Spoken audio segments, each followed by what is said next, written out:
You are listening to the Horse Radio Network, part of the Equine Network family. What a beautiful day for horses in the morning. You are listening to the #1 horse podcast in the world. Here is your entertaining look at the horse world and the people in it.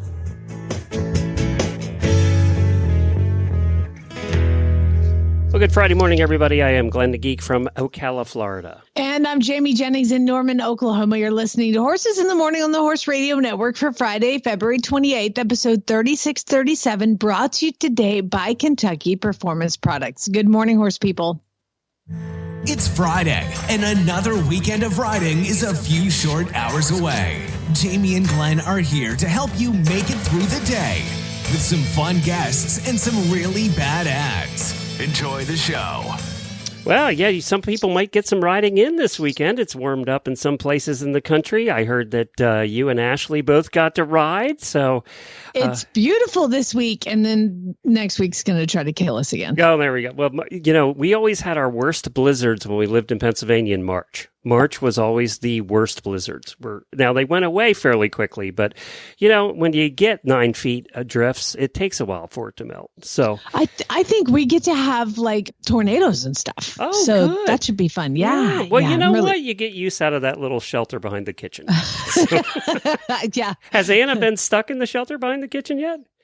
No. Oh, well, she has not. Well, that's a good experience for her to be terrified for first hurricane or first tornado. I don't think we're all going to fit, so somebody's going to have to go. So I think we'll leave Chad on the porch. That's where he likes to stand anyway. Yeah, right. Here it comes as he's videoing.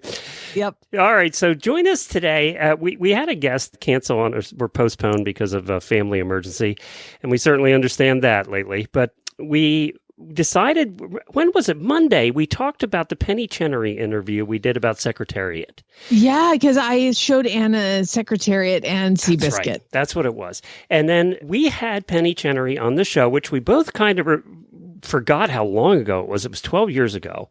And she was 91 when she was on the show with us. She passed away 4 years after that. And we had John Tweedy on, who was the one that did the documentary on, it was called Penny in Red. And so we had them both on at the same time. We're going to replay that interview for you because I know most of you have not heard it. Plus, did you re-listen to it? Is it bad? No, well, the sounds, we'll talk about that.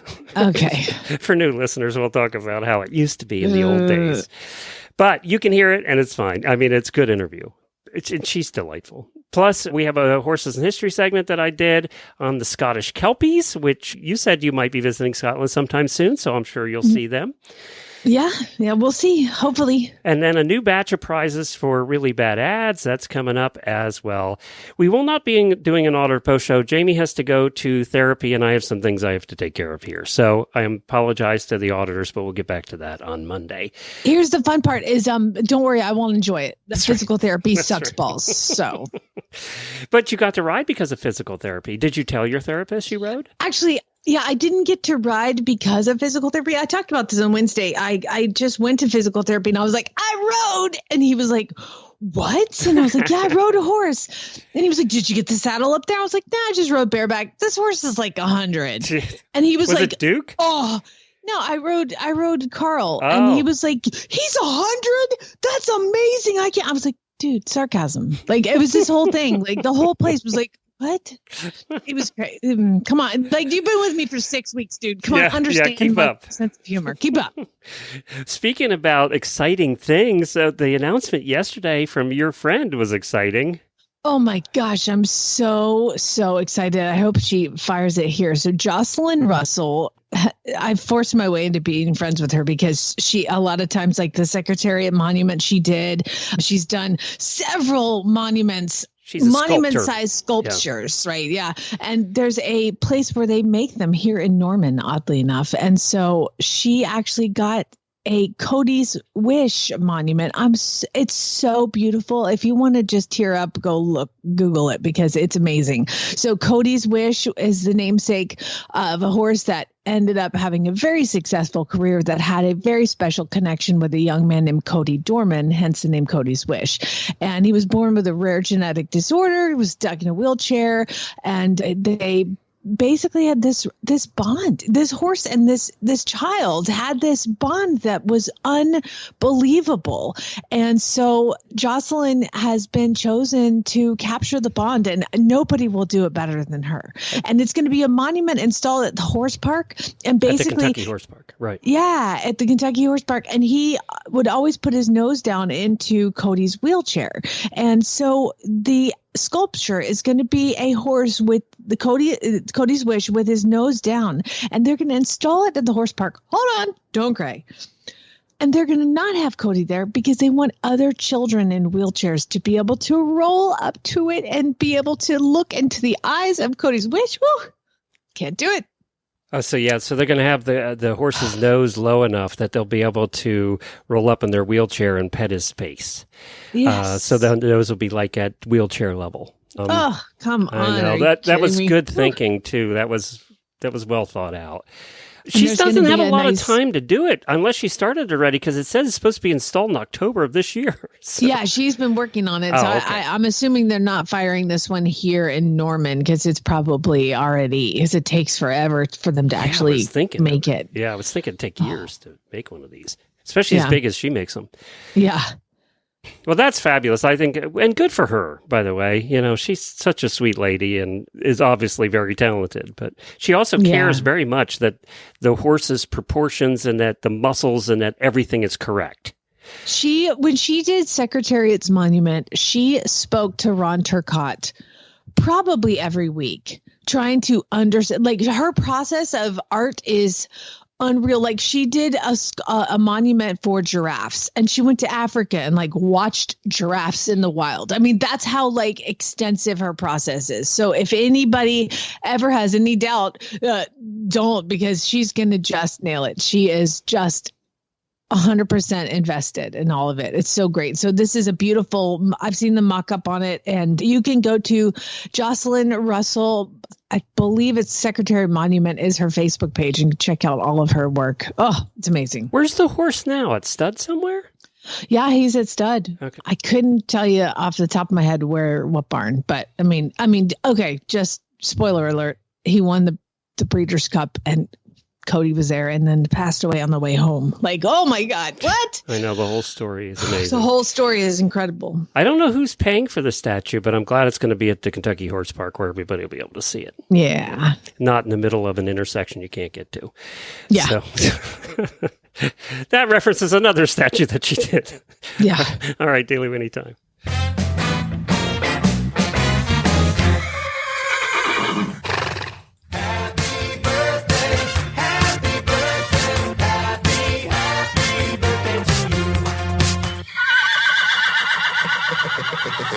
I tried to go back all this week. I didn't know if Ashley did birthdays on Wednesday, so I tried to go back to our auditors who had birthdays all week long. It's Melissa, Dawn, Jennifer, and Nicole. Happy birthday to all of you, and thank you to Ashley for filling in the last minute. I know she wasn't feeling well either. She's had the cold I've had and was fighting it too, but she stepped up, so thank you for doing that. Also, I want to congratulate, we don't do this very often, but I saw it, and it's a trailer that I think if you asked everybody in the horse world, it's of a trailer brand that they would love to just have one of them because it's Bender Ups. And Jennifer's always wanted a Bender Up, and Holly, one of our terrific auditors, she got a used one, but it looked brand new in the pictures. So congratulations to her. You could pull that thing with like a VW Bug. We don't call them used, Glenn. We call them new to us. New to us. Well, she got a new to us one who apparently had two previous owners, but it looked fantastic. And if you don't know what a Bender Up is, look it up. But they're very, very, very light trailers that you can pull with practically your bicycle if you wanted to. But they're cool looking. Everybody's always wanted one. I know Jennifer always wanted one. So congratulations to her. Everybody can be jealous of you now. By the way, Cody's Wish stands at John DeBell Farm, $65,000 stud fee. Oh, that's pocket change. Pocket change. Yeah, piece of cake. Well, speaking of racehorses, I have an addiction to myracehorse.com. Oh, no. And because take your app away. No, I didn't do anything, but I wanted to think, who's the person that is responsible for all of us getting involved in this? The same guy who stalled in the kitchen at my last house. Clark is the one that's responsible. That's right. So yeah. Daily Whitney goes to Clark Barton because he went to the Ocala meetup for a bunch of my racehorse horses, and he met Money Problem and Native Brew, which are like two of my horses in my stable. And he sent me 8x10 headshots. And oh my God. It was the nicest little surprise ever. I opened it and it was like, my boys, like they're beautiful. And so I had these 8x10 pictures sitting on the kitchen after I opened them. And Chad's like, he walks up and he's like, who are those horses? They're beautiful. And I was like, they're ours. We own them. Those are our horses. Aren't they pretty? Well, that was nice of him. I know. It was so nice. So nice. Now, I did something also not super nice that I think you will appreciate, Glenn. Okay. I introduced Anna. Remember years ago on the show, we did a taste test of Marmite and Vegemite. Well, yes, and that was because we had some Australian listeners who wanted us to try the one. Which one is Australian? I forget. Vegemite. And then Marmite, we had our British listeners wanting us to try that. So we thought we'd pit them against each other. I didn't like either, but you liked them. I liked both of them, but I will tell you that Vegemite's a bit strong for me. It's just so yeasty and earthy. I don't know that one is a little too much, but the Marmite and I have a very close friendship, and so that's the British one, the Marmite. That's the British one. Okay. It's less than the Vegemite. So anyway, I really like it. And it wasn't as potent like, is a good word, I think. I don't like eating sweet breakfast, so I make Marmite toast like a couple times a week. And I use the sweetest jelly I can find. And so I let Anna try it. And she's never like, had what is it? She'd never had it. Really? So Anna, I was like, you're German. How do you not know what this is? She's like, I've never heard of it. So I made her a beautiful piece of sourdough toast smeared. You have to like really put a lot of butter on it and then just a little bit of the Marmite. And I gave her a piece and I was like, there you go. She took one bite and gave it back. She thought it was horrible. She was like, why? She's like, why would anybody eat that? So apparently it's not hit Germany yet, but I then had two pieces of Marmite toast, but I sent you a picture of her review and maybe we'll use it as a show notes picture. That's funny. Well, Anna has good taste or appropriate taste. Well, I got to give you an update on James's eyeball. I wasn't here on Wednesday, but Monday, Jennifer was supposed to go visit her mom this week and then had to cancel that trip because on Monday morning she comes in the house and says, oh, come out, I need your help. And that's never good. So James had poked his eyeball. It looked like it was a puncture, a tiny puncture, which may have been hay, out of a hay net or something. Scratch on his cornea, yeah. And then it developed that little round ulcer-y thing. So she actually talked to the vet, sent pictures. The vet dropped off medicine, and she's been doing the medicine every 4 hours, 24 hours a day, by the way. Her grumpiness level is high. Yeah, because it sucks. There's one thing Jennifer likes is a lot of sleep and waking up several times a night. This is why we didn't have children. Right here. But it looks better now, you were saying. So she's doing the work and it's getting better. And now you can't even see the puncture anymore. It's just a tiny little bit cloudy in that spot, but the whole pupil didn't get cloudy and the puffing went away after a day or two. And she's been very diligent about it. And James has been so cooperative for a 3.25-year-old. He's been so cooperative. I mean, I got to give that guy credit. He is pretty chill. And he has his own quirks, but for this, he's pretty chill. How some horses will just run away from you when you're doing eye stuff. So good for. I'm feeling better about the whole thing there, and I'm glad you're feeling better. I mean, seriously, you're literally doing nothing. That's right. I'm even sleeping in a separate bed so she doesn't wake me up when she gets up. God, you're such a jerk. You're welcome. That is the worst. You're the worst. Oh my God. And I bet if you get sick, you're like, I need you to give me some water or something pathetic. Well, that was the other reason I'm sleeping in a separate bed is my coughing fits. You know that because you've had this same thing. It's just never-ending cold that everybody's got. Yeah. All right. So we're trying again, Jamie. I think we've done this 15 times on the show. Two bills were reintroduced to the U.S. Congress this week that could prevent the protracted suffering of so many horses. One would outlaw painful soring techniques, and the second one would outlaw the export of horses for slaughter. And how many times have we talked about these? How many times have they been introduced? About 15 times since we started this show. So I don't know what's going to come of it. They're back in Congress again, so who the hell knows? We have a new administration. I don't know if that's good or bad in this case. I don't know. But there you go. It's another thing. Hey, I wanted to make you feel better about your vet bills. I mean, considering your wife is pretty much just handling it like a boss. I took Carl to get his first veterinary check ever. This is Craigslist. I've nicknamed him Craigslist Carl.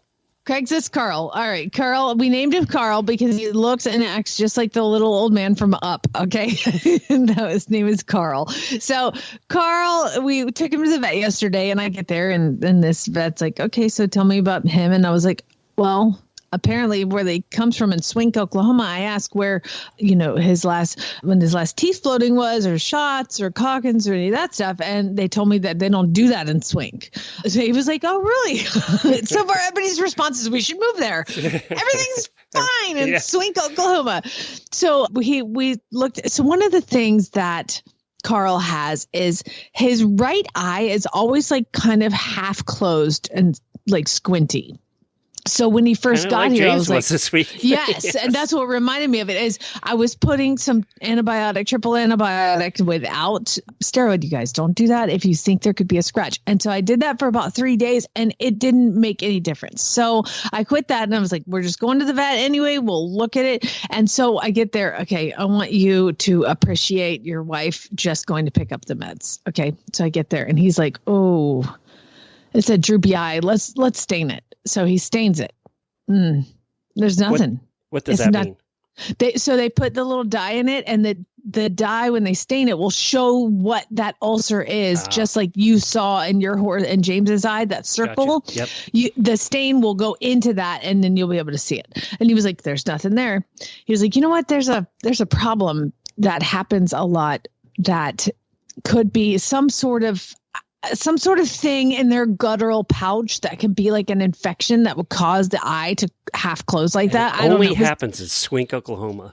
It was all the science and vet med terms. And I was like, okay. And he was like, "Get out the scope." And I was like, oh God. So we're going to scope him. He was like, "We need to scope the good side first and the bad side second so we can compare." So now I'm paying, but like now we've got 2 scopes going. So he scopes the right side. I'm looking at the inside of my horse's head and Craigslist Carl's head. And he pulls the scope out and goes to the second side. There's nothing in the guttural pouches. Although I did take some really fun pictures that I texted to my husband from the screen. So we got the scope in there. There's nothing in the guttural pouch. Okay. He pulls it out. He was like, the other thing would be like, he goes, "Get the x-ray machine. Let's get the x-rays out." And so we took x-rays of his head.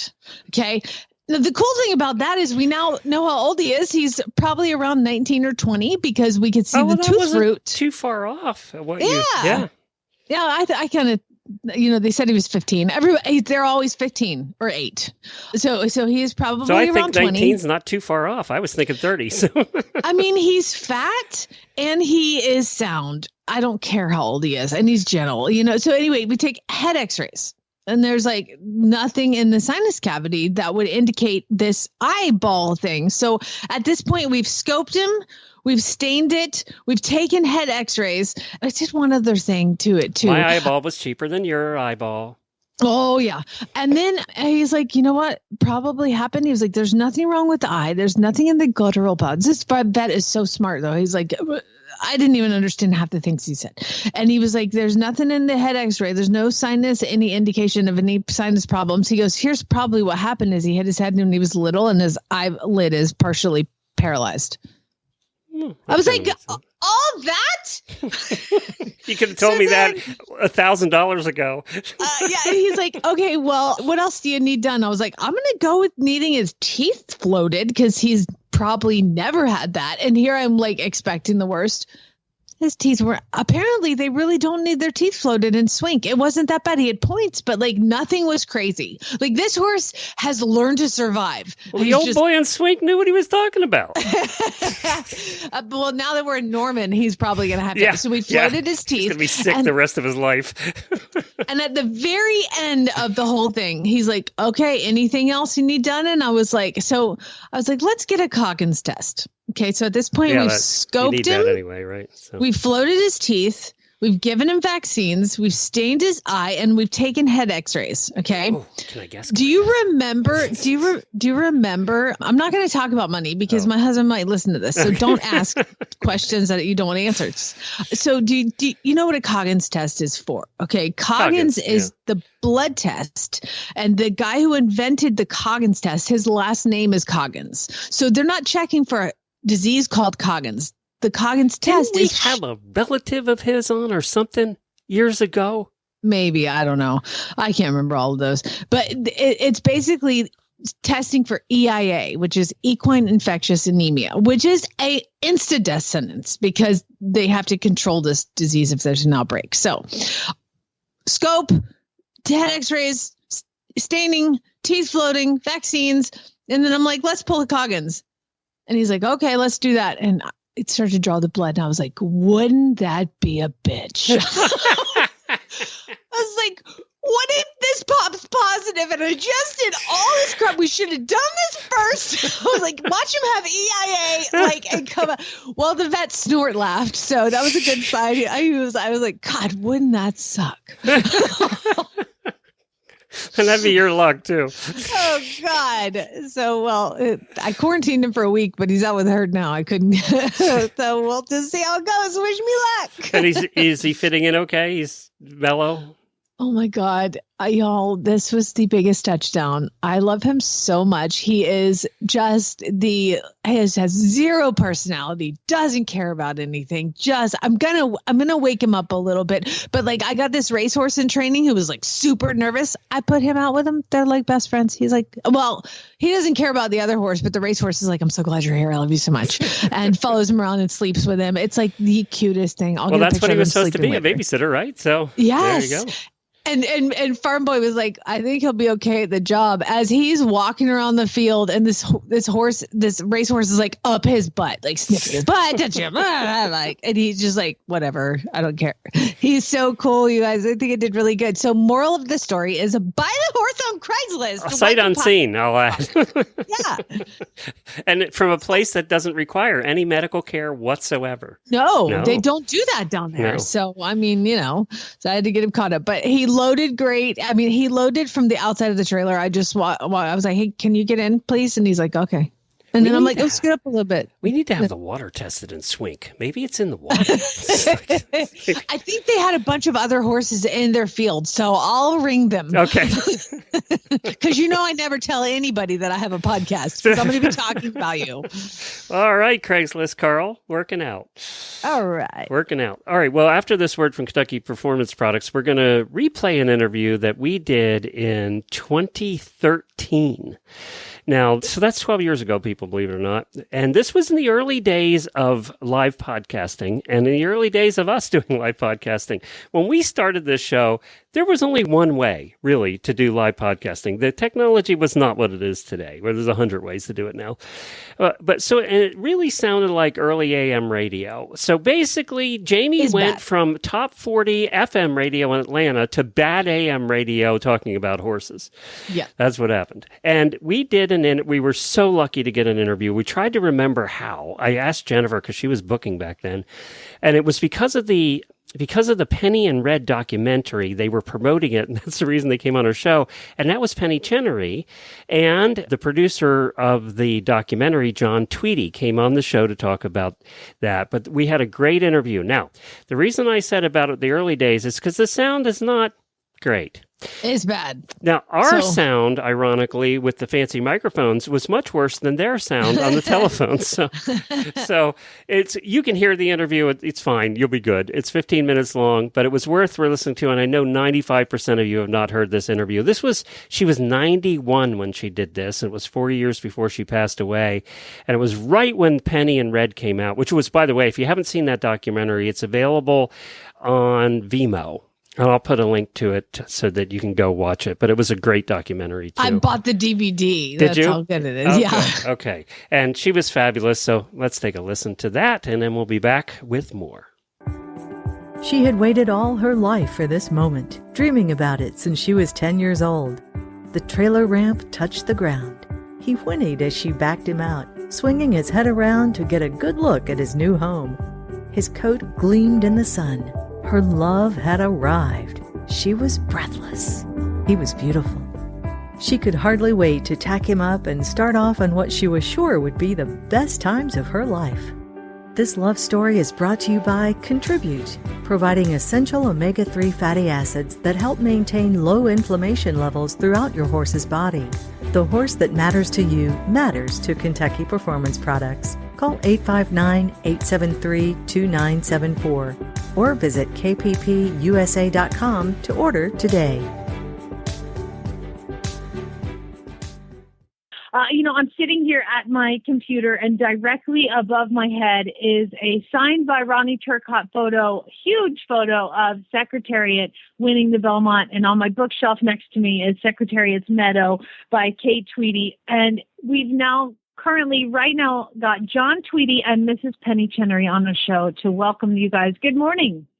Good morning. Good morning. Thank you so much for joining us to talk about this Penny and Red documentary. It is such an honor because I'm such a fan of Mrs. Chenery and your horse and your life. You're such a classy woman and an empowering woman, and it's just an honor to have you on the show this morning. I'm pleased to be here. Well, can you just imagine that all of this would happen because of a horse? Well, it certainly wasn't going to happen without him. Yeah, well, obviously. John, tell us about this. A horse like Secretariat was so powerful in so many ways that it's not surprising that his legacy has lived on. I can't agree with you anymore. And John, tell us about this documentary that you got to do about your mom and this horse. Well, it's been a really fun, special experience for us as a family. We, of course, have enjoyed Secretariat's relationship with his fans for many years, and Mom has had the opportunity to meet with so many people who've been excited about him for a long time, and she's had the desire over time, and especially since the Disney movie came out several years ago, to tell the story from kind of a more personal angle. And so I've been making documentaries for a few years, and we decided to sit down and do a series of interviews. And of course, we have a wealth of family photos, and there was some archival film versions of the original races that had been in our family vault, and had, the races themselves were recorded on videotape, and some of the publicly available videotape is, it fades over the years, and we realized that some of the film prints of the key races that Mom had in her archives were actually better quality film prints of these events than are publicly available. And so we decided that, it's really time to make Mom's personal recollections available to the public and to release some of that archival material. So it's just been a great experience for me to work with all of that, and we're really excited about how it's coming out. And the other thing that we're really fortunate to have is that Diane Lane has agreed to narrate the film, and so it sort of brings back some of the team that was involved in the Disney film, and so it's been great. Mrs. Chenery, how has it been working with Diane Lane? Oh, I love her. We've become good friends, and even after the movie was shot and out, she would sometimes call me on a Saturday night. She'd be out of town and lonely, and we've developed a personal relationship that's been just a joy. She's a wonderful gal. Well, in the pictures and photos and anything I've seen you guys together, you look like you're truly girlfriends, and it's nice to see. What was it like to see somebody who you've become friends with portray your life on the big screen like she did? Well, During the film, I had a couple of times to visit the set, and so I saw her portrayal as it was being filmed, and so that shock, because it really is weird to see somebody playing you,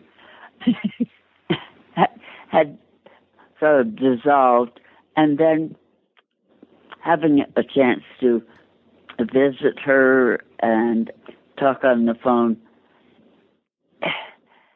The fact that we've become friends is just a bonus.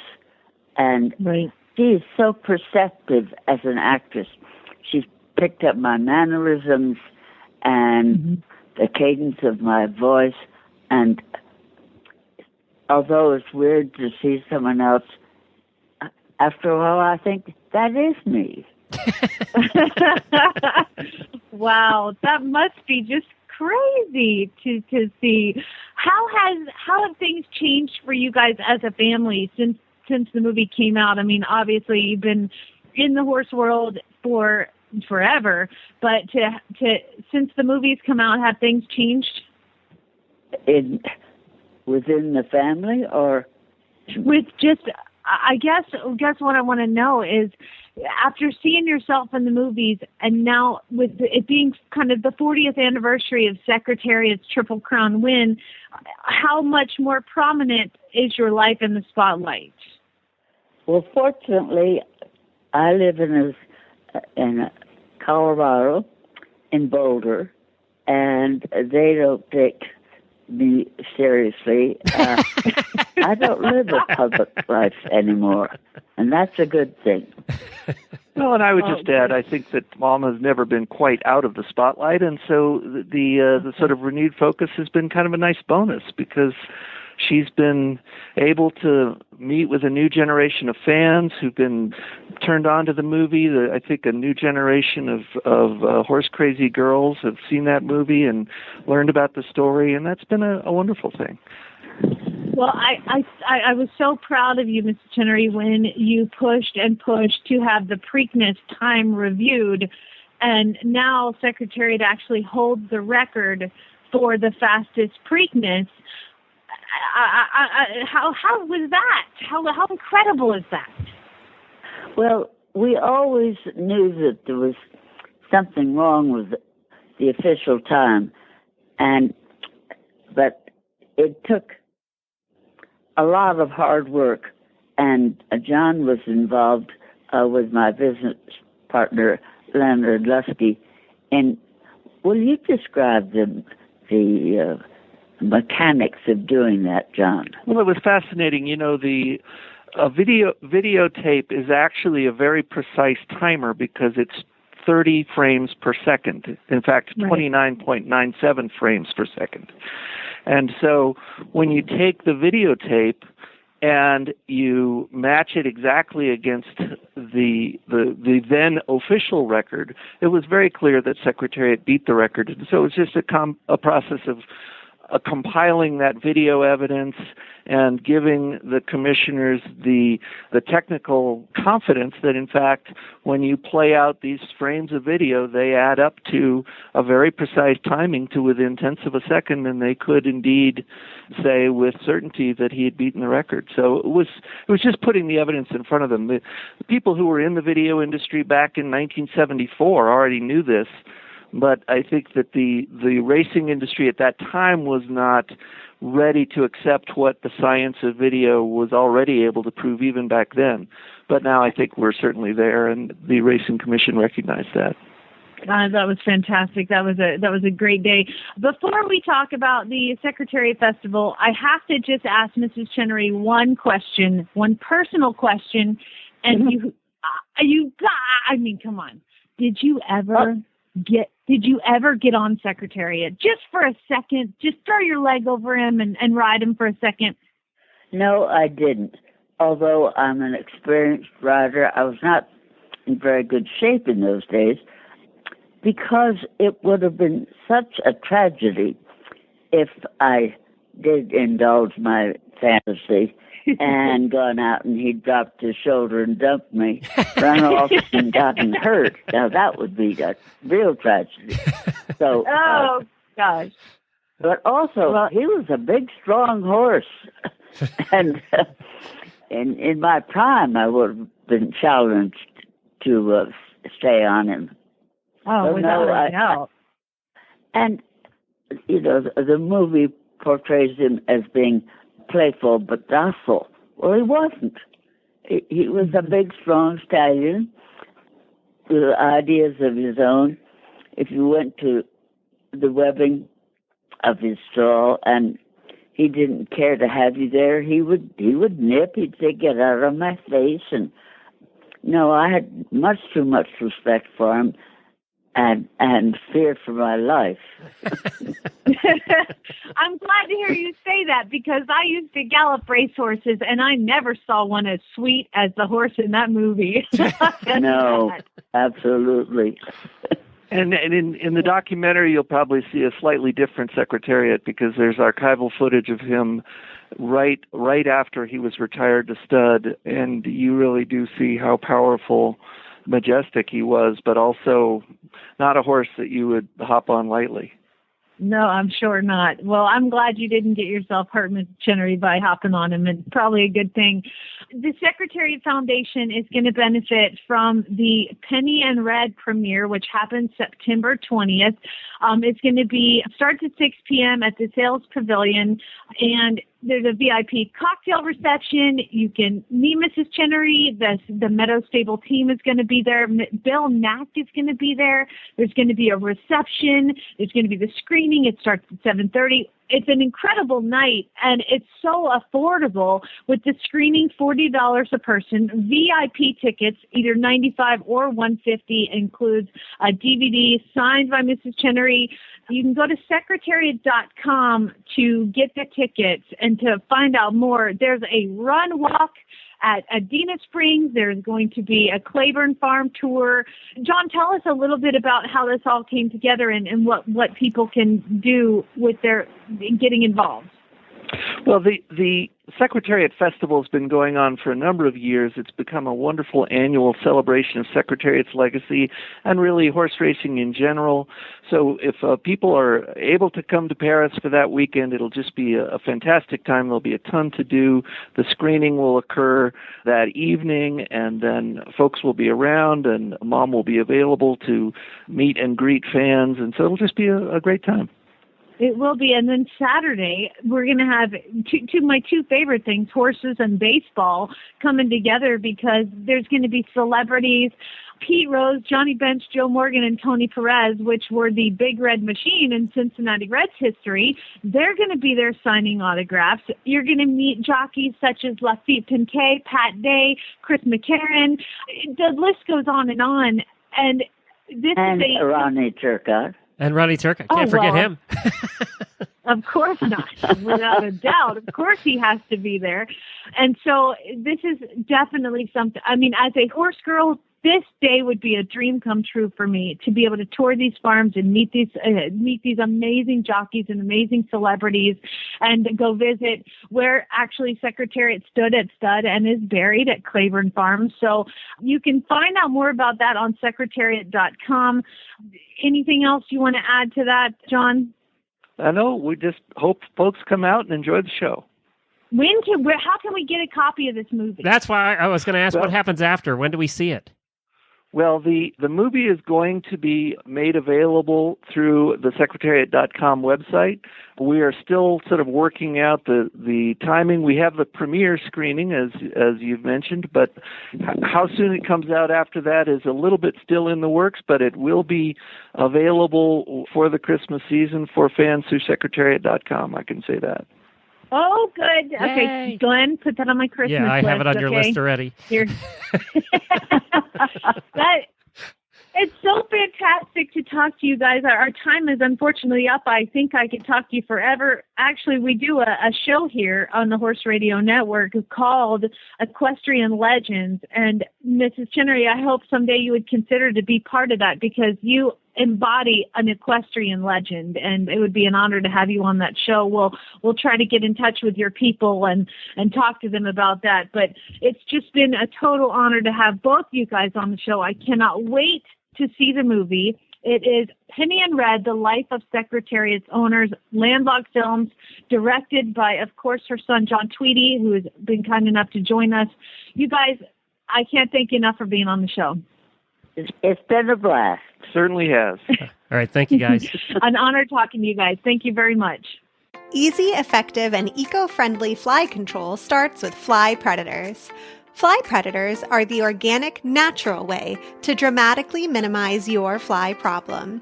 Learn more about fly predators and other Spalding Labs fly control solutions at Spalding, SPALDING-labs.com.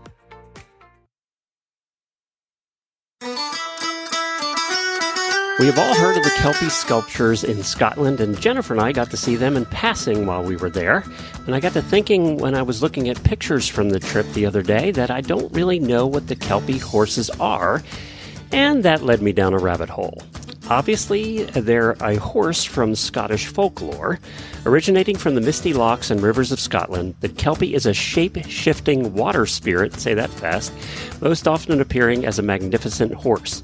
But don't be fooled by its beauty, this is no ordinary horse. According to tales, Kelpies often appear as gentle, attractive horses by the water's edge, luring unsuspecting passersby to climb onto their backs. I don't think that would ever happen to me. Once they do, the Kelpie's true nature reveals itself. It becomes a powerful, dangerous beast, dragging its rider into the depths of the water, where they're said to drown. The Kelpie's myth is tied closely to the unpredictable nature of water itself. Beautiful and calm one moment, but deadly and treacherous the next. It symbolizes the danger of the natural world, particularly water, but they have a lot of in Scotland with the lochs, and serves as a reminder of the risks of venturing too close to it without caution. It's often depicted with attributes that set it apart from the ordinary horse. Its mane may be made of seaweed, its coat sometimes as black as night, and it can shapeshift into other forms. Some legends even suggest that Kelpies could be tamed and ridden if one were clever enough to discover how. So I wonder if that's one that Jamie could join up with. I don't know.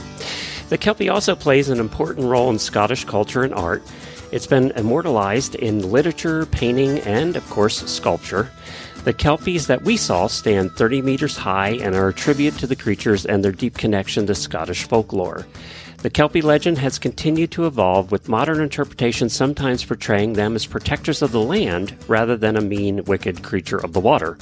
Nevertheless, the dark side of the Kelpie remains a staple of Scottish myth and one of the many examples of how horses have become entwined with the stories of the supernatural.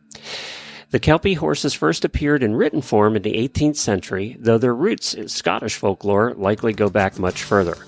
The earliest references to Kelpies appear in the works of folklorists and writers who began documenting Scottish myths and legends during this time period. One of the first major written mentions of the Kelpies can be found in John Francis Campbell's Popular Tales of the West Highlands from the 1860s, where he collected oral stories from the Scottish Highlands. So while the Kelpie itself may have been part of the oral tradition for centuries, it began to be more widely documented and recognized in the 18th and 19th centuries through the writings of folklorists and authors. If you're ever in Scotland, check it out. It's pretty cool.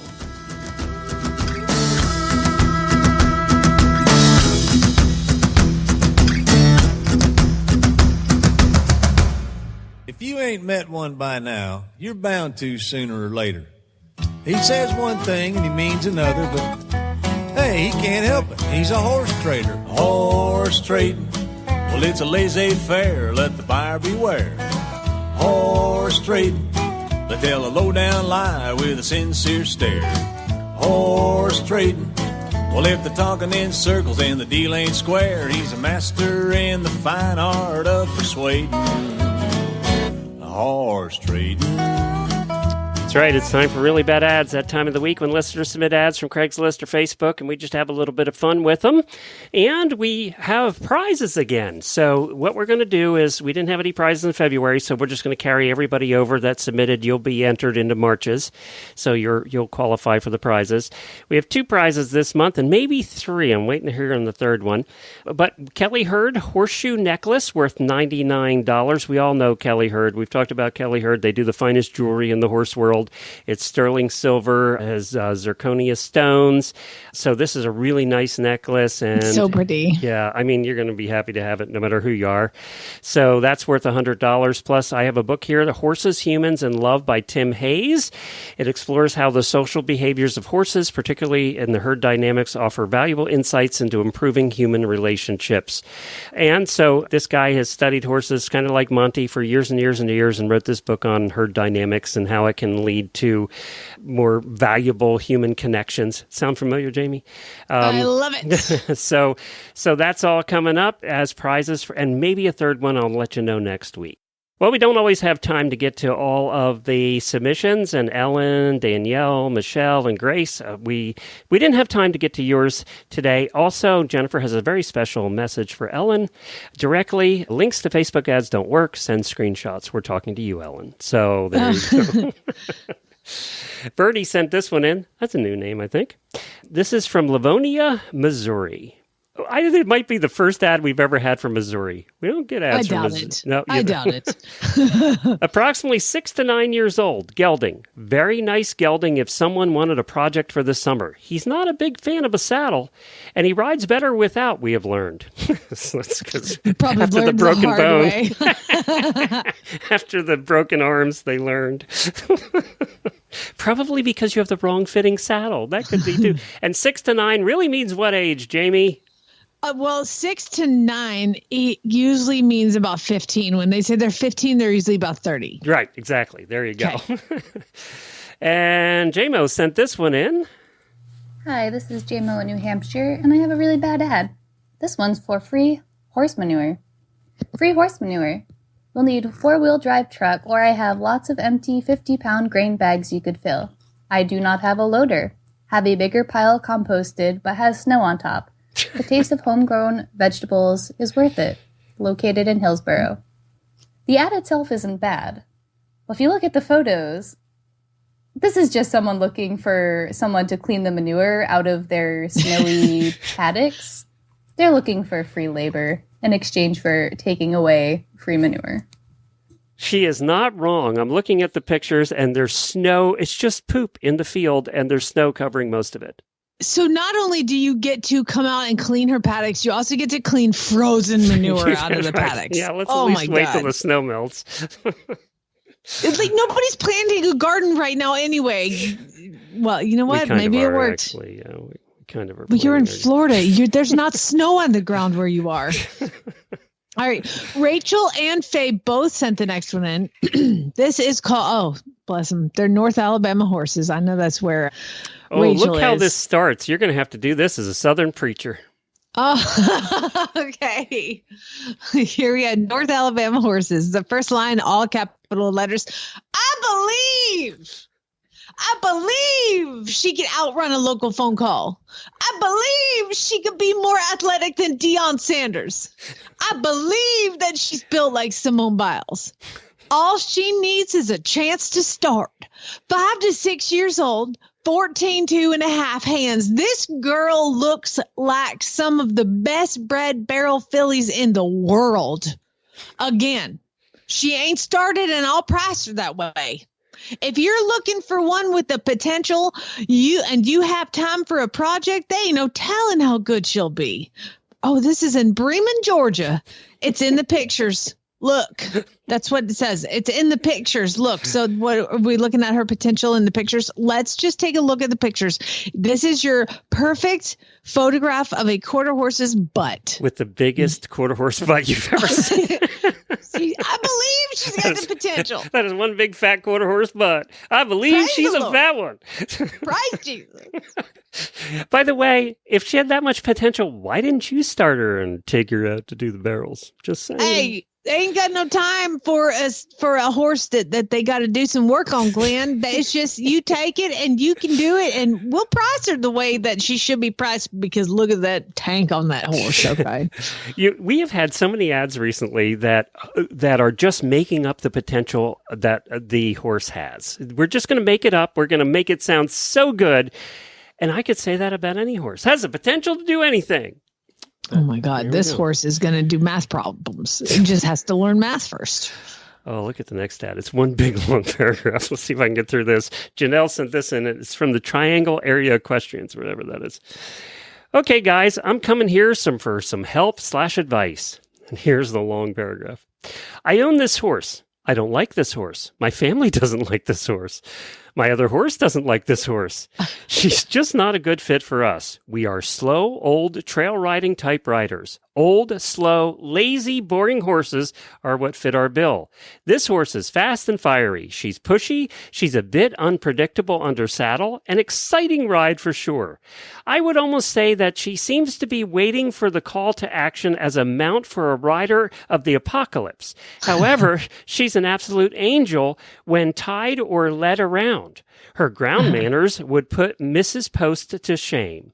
Doesn't they say that she's really pushy and unpredictable? Yeah. But only under saddle, apparently. So probably she hasn't been enlisted to lead the front lines in the apocalypse.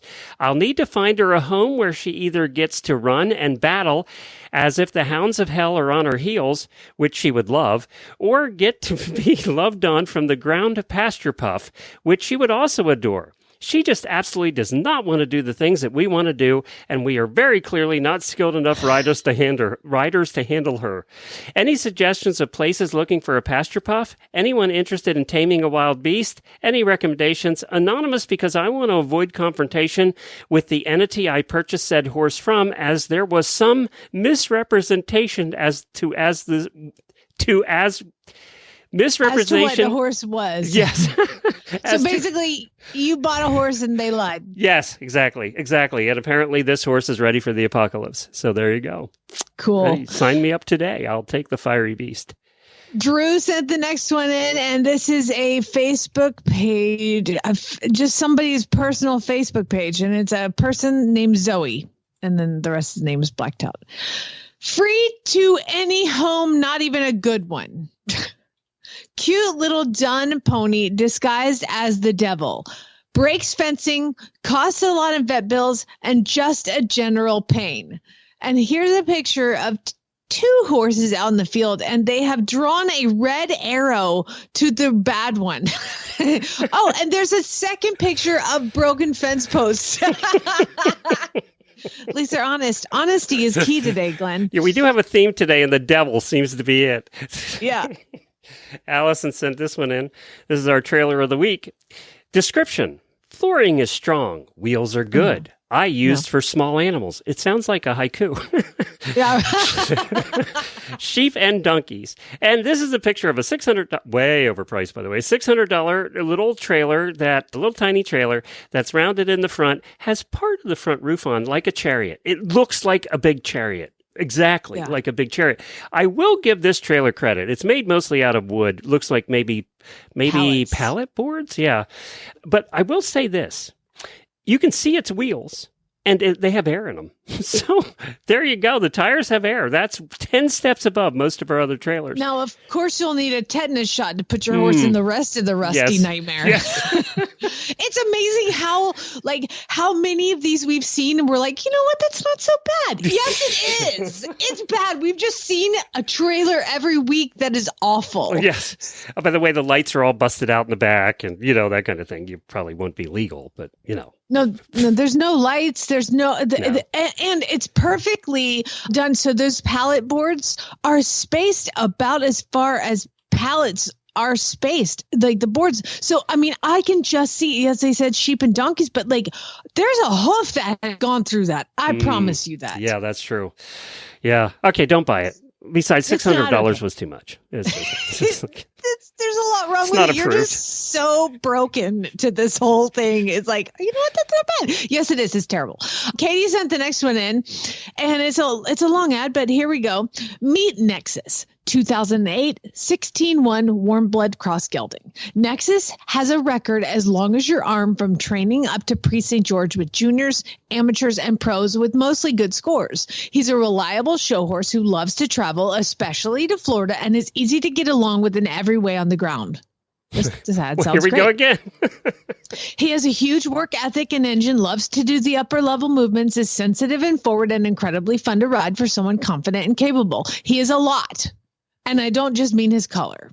Recent test video available to those who make it to the end of this post and are still interested for reasons more seriously than morbid curiosity. The market dictates that PSG horses are generally expensive. Nexus will be available very reasonably to the perfect home.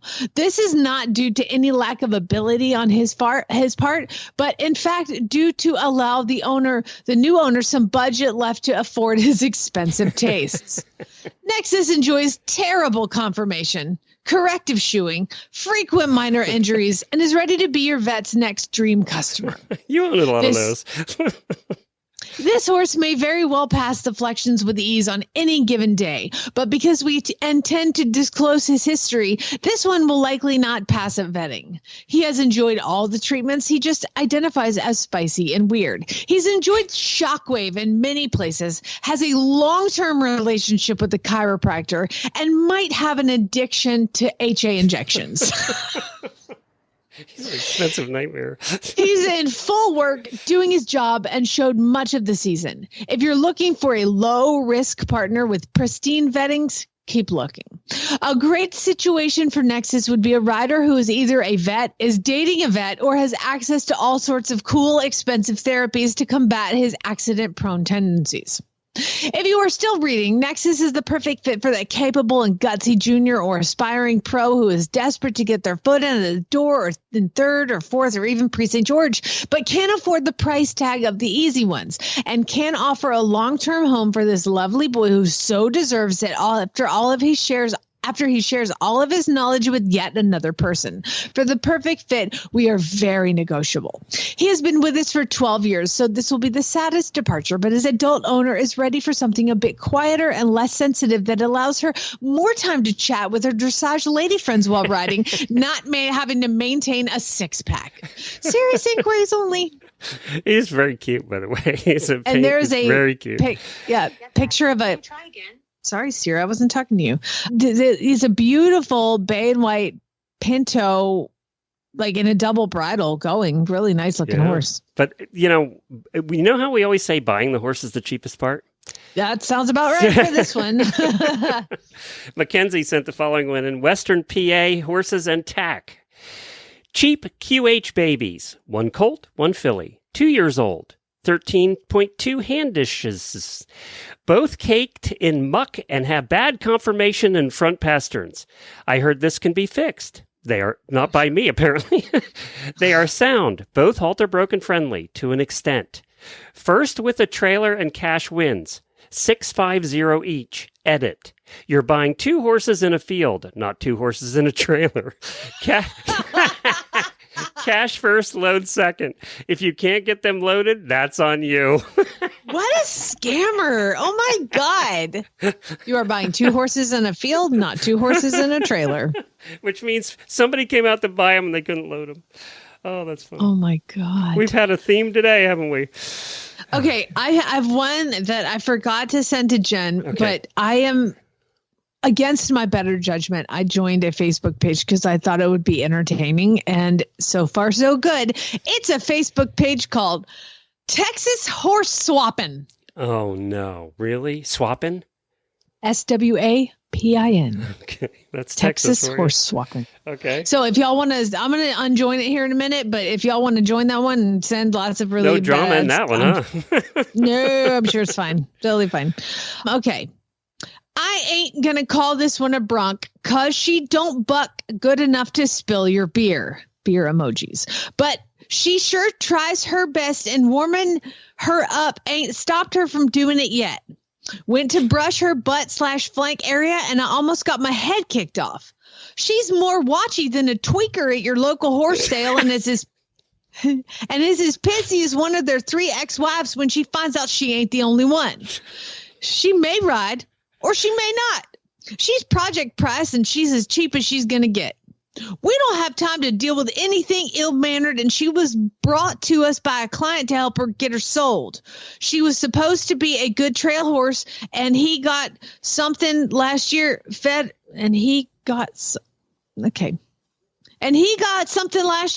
her up, and she was too high-strung for him to want to ride her. What you see is what you get. No riding videos. You're buying her as she is, and I don't care if you want her for what she's priced at, and I can guarantee she will sell for what she's posted. So don't you go wasting my time complaining about a horse that you ain't even going to buy.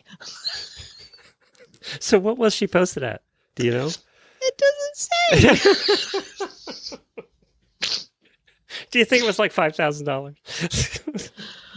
Oh my God. She'll sell for what I'm asking, okay? I don't want you coming over here running your mouth up in my business about what I'm pricing my horses at. It's none of your business. If you don't want the horse, you ain't got to come get her, okay? Somebody will come get her for that price. I don't worry about it. She'll be gone. This is the guy when you accidentally pull in his driveway because you got the wrong house. He comes out with a shotgun to meet you. This is that guy. That's that guy. Or lady. Or lady, yeah. Chewing tobacco in hand. We ain't got no time to deal with ill manners, okay? So if you want to come get her, you just come and get her. I ain't sending you no video. You come and get her. She's priced at what she's priced at, and you ain't going to complain about it. Okay, that was funny. You win the funny stat of the day. That was pretty good. Well, thank you, everybody, for sending your ads in. You're all entered into for the prizes for March. Tomorrow, March. So you're all entered the prizes for March, and if you want to send ads in, send them to Jennifer@horseradionetwork.com. Do screenshots, not links, because by the time Jennifer gets them, they're dead or she can't get in because she's not joining every page on Facebook. So that would be the best way to do it. Thank you again for joining us this week. Really appreciate it. Thanks for Ashley for filling in on Wednesday, and we'll see you guys on Monday. No post show today. Jamie has a therapy appointment, so she has to go. Hopefully this is my last therapy, because therapy sucks. It's no fun. It isn't any fun, is it? It's just, first of all, you got to drive there. You got to do the therapy. Then you have to drive home, and there's all these other grumpy people there. It's like really far away, and I've been feeling like I had to go because I've had the same therapist every single time. Mason, he's real sweet. And this last time they put me with somebody else. And I was like, oh, I guess Mason's done with me. Well, guess what? I'm done with him. So it's my last one that I have scheduled. And I have my 6-week checkup on Monday. And hopefully they're going to be like, wow, this is amazing. You're amazing. It looks Go incredible. back to riding full time. Does it hurt at all anymore? Well, I mean, when I do things, it'll be fine. Only be then fine. When you do things, it just hurts. It'll be fine. Hey, it just hurts to move it. We've done this list before. Let me bring it up. I wanted to do this with you because it directly involves you. So there's a list of baby names that they post every year, but it's not the most popular ones. It's the ones that are disappearing. And I'm only going to do one. The top one on the female side, Jamie. Oh, no. Nobody's naming their kid Jamie anymore. Well, that needs to change. No, actually, what's funny is if anity is named Jamie, I'm like, oh, I know how old you are. Yeah, it was like that's right. A 2-year window. Well, if they're named Glenn, they're 60 plus. So we're both in that boat. All right. Well, you're the last of a breed. Have a good weekend, everybody. Spay, neuter, Gil. My brother's middle name is Glenn. 2 N's? Glynn. That's Glenn. That's not Glenn. That's Glenn. Spelled it wrong. Oh, that's Glenn. Georgia Glenn.